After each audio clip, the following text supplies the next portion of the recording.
All right, today we're diving into a huge crisis that's brewing on the US-Canada border, and it's all set to come to a head in 2026. It's a really fascinating story about trade wars, new tech, and believe it or not, what happens when thousands of businesses suddenly have nowhere to put their trash. So I want you to imagine this for a second. You're running a business in Ontario, right? And the place you've been sending your industrial waste for decades suddenly slams the door shut. And, to add insult to injury, they slap you with a massive bill. This isn't a hypothetical. It's the reality facing thousands of companies. So what on earth happens when the busiest trade corridor in North America just becomes a dead end for industrial waste? Let's just jump right into the numbers, because they tell the story. The whole world has changed for these Ontario businesses. I mean, before 2025, U.S. import duties? Barely a thought. Now, you're looking at a 10% ad valorem duty, that's just a fancy term for a tax based on the value, plus another 10% on anything made from lumber. And on top of all that, the fees just to dump the waste in Michigan landfills have more than tripled. Yeah, the days of cheap, easy disposal, they're completely over. So you have to ask, how did we even get here?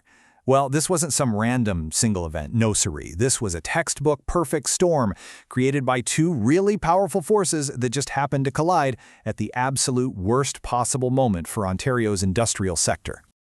Okay, so on one side, you've got this aggressive America First trade policy coming out of the U.S., but on the other side, and this is key, the Ontario government has been pulling back its own environmental oversight, creating what experts are now calling a compliance vacuum. Now, that doesn't mean there are no rules. Oh, no. It just means the government isn't helping manage or verify industrial recycling anymore. They've basically stepped back and said, you're on your own, putting all the burden and all of the risk squarely on the shoulders of individual businesses. And here it is, the raw financial shockwave, a 233% increase in those landfill tipping fees. I mean, Michigan is sending a message that is crystal clear. We are not the region's dumping ground anymore. For businesses in Ontario, this isn't just some small inconvenience. It's a massive financial wall that's forcing them to rethink their entire waste strategy from the ground up. Now, let's bring this down from the 30,000-foot view and see how this huge crisis is creating a terrifying, ticking clock for thousands of local businesses. You know, this isn't just about paying new fees. It's about their entire safety net being pulled out from under them. You're going to want to circle this date on your calendar. January 1st, 2026. This is it. This is what everyone's calling the regulatory cliff. It's the day Ontario's local governments officially wash their hands of the recycling collection business for all industrial, commercial, and institutional sectors. In this massive policy shift, it creates what's being called the orphaned sector. Just think about it. All those small and medium-sized cabinet makers, furniture shops, and manufacturers in places like Brampton and Oakville. The giant national waste companies, they aren't set up to service these smaller guys. So overnight, thousands of businesses are left completely stranded. So these orphaned businesses are now facing a triple threat. First, there's dumpster gridlock. I mean, literally, their operations could grind to a halt because their waste bins are overflowing with nowhere to go. Second, they're facing massive fines for non-compliance from the RPRA, which is Ontario's Resource Recovery Authority. And third, they're exposed to all these hidden taxes buried in these vague, all-in-one bundled rates that could absolutely cripple them financially. But right in the middle of this perfect storm, a really smart, tech-driven solution is starting to emerge. And it's designed not just to help businesses survive the storm, but to completely flip the entire problem of waste on its head. It's called a digital refinery. And the idea behind it is, well, it's kind of simple, but it's totally revolutionary. You use technology to stop treating industrial wood waste like garbage, and you start treating it like a valuable and, more importantly, a verifiable asset for the fast-growing biocarbon economy. So check out how this works. It's 3 simple phases. First, a supervisor on a job site just snaps a photo of their waste bin and texts it to an AI bot on WhatsApp. That's it. The bot instantly scores the quality of the material. Second, the system uses a super precise density metric to calculate the load's actual value and optimize it. And finally, the whole thing gets locked in with a secure digital signature, which creates a totally bulletproof audit trail for regulators. You know, what's so brilliant about this is the human side of it. This tech isn't about replacing people, it's about empowering them. A site supervisor with just a smartphone is no longer just a foreman. They basically become a logistics auditor, creating and verifying real value right there from the shop floor. It's a total game changer. So that's the tech, which is pretty cool.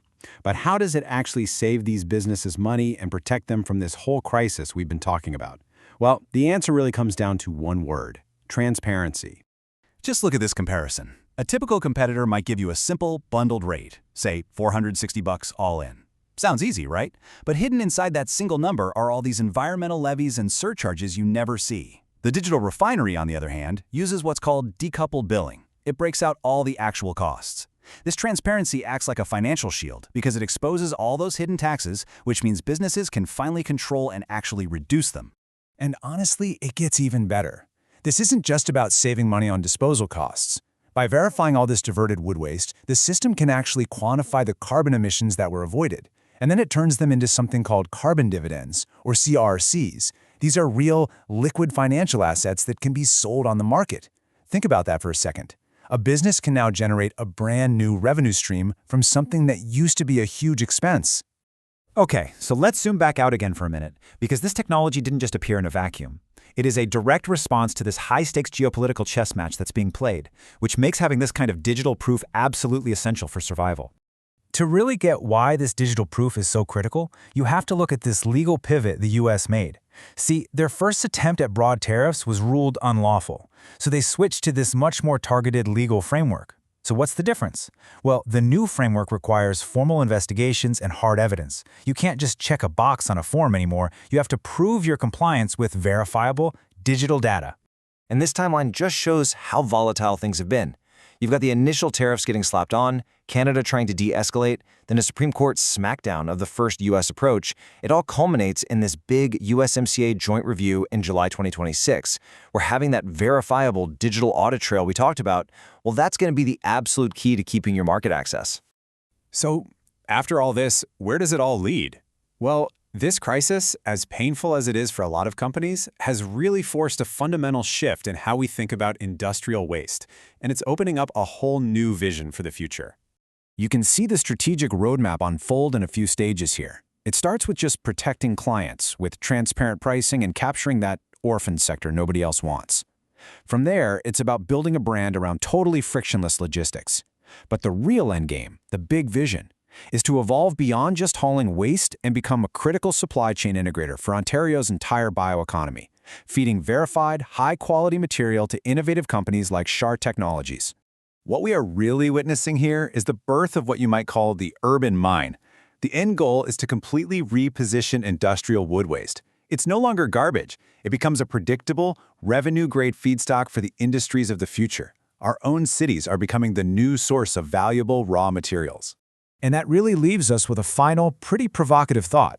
In a world with shaky supply chains and resources getting scarcer by the day, maybe the future of wealth and value isn't about what we pull out of the ground anymore.